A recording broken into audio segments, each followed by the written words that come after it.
It's not like we don't do tapioca pearls, so why the collective pass on tapioca pudding? From bad memories to healthier treats, here's why this old dessert got kicked to the curb.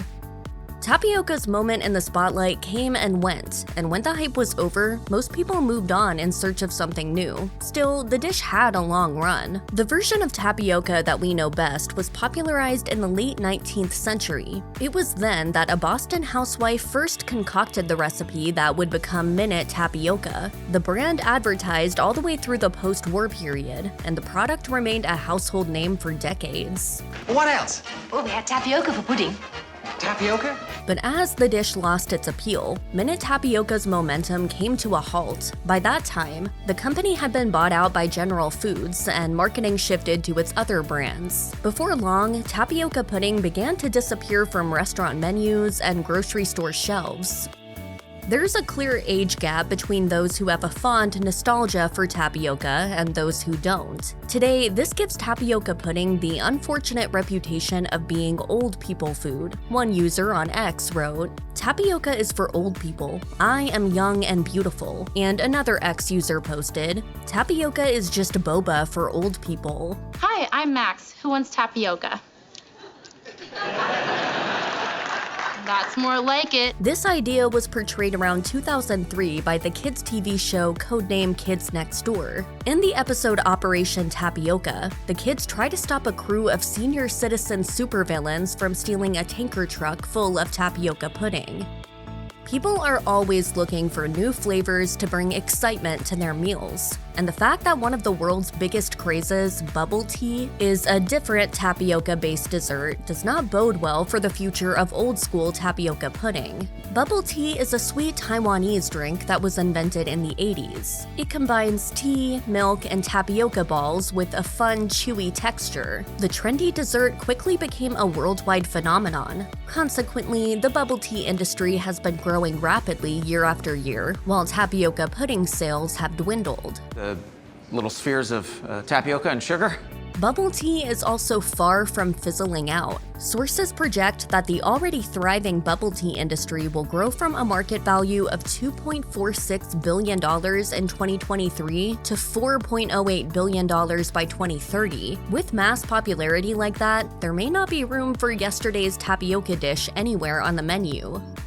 While the tapioca texture was intriguing when the dish first rose to relevance, it has since divided dessert lovers into two teams, those who like it and those who don't enjoy the mouthfeel. Creamy pudding combined with chewy tapioca pearls creates a contrast that you don't often experience. Some love it, but many don't. Tapioca is extracted from the root of the plant Monahot esculenta due to a high concentration of cyanide. It is poisonous in its raw form and lethal if prepared improperly.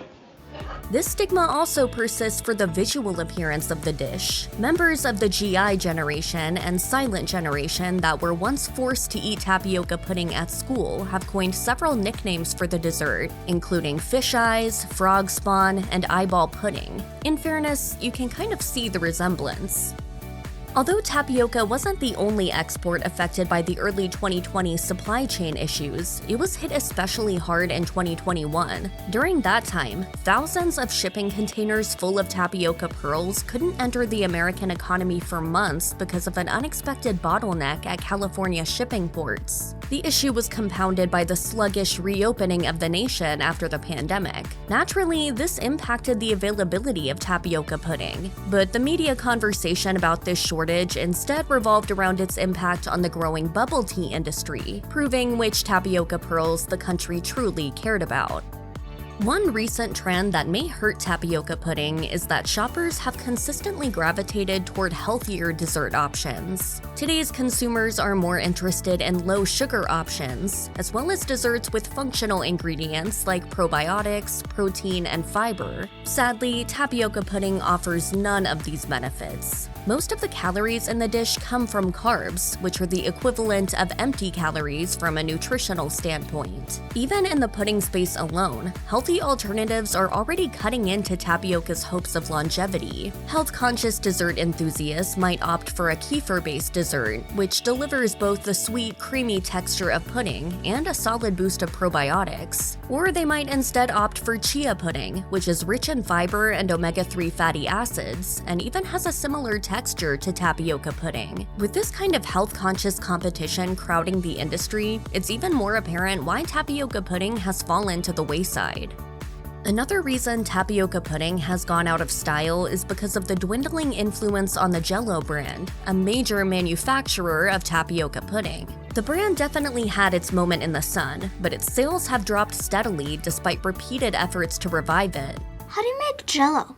Just mix it with water and let it sit. Jell-O sales started slipping as early as the 70s, but when then-owner General Foods tried to correct course by switching to pre-packaged single-serve cups and enlisting Bill Cosby as a sponsor, it wasn't enough to pull its failing brand out of a tailspin. The corporation was sold to Kraft shortly after, which had no better luck in resuscitating the pudding giant. In 2012, Kraft CEO Tony Vernon vowed to bring the brand back to relevance, but has instead seen some of the sharpest falls in sales in the brand's history since then.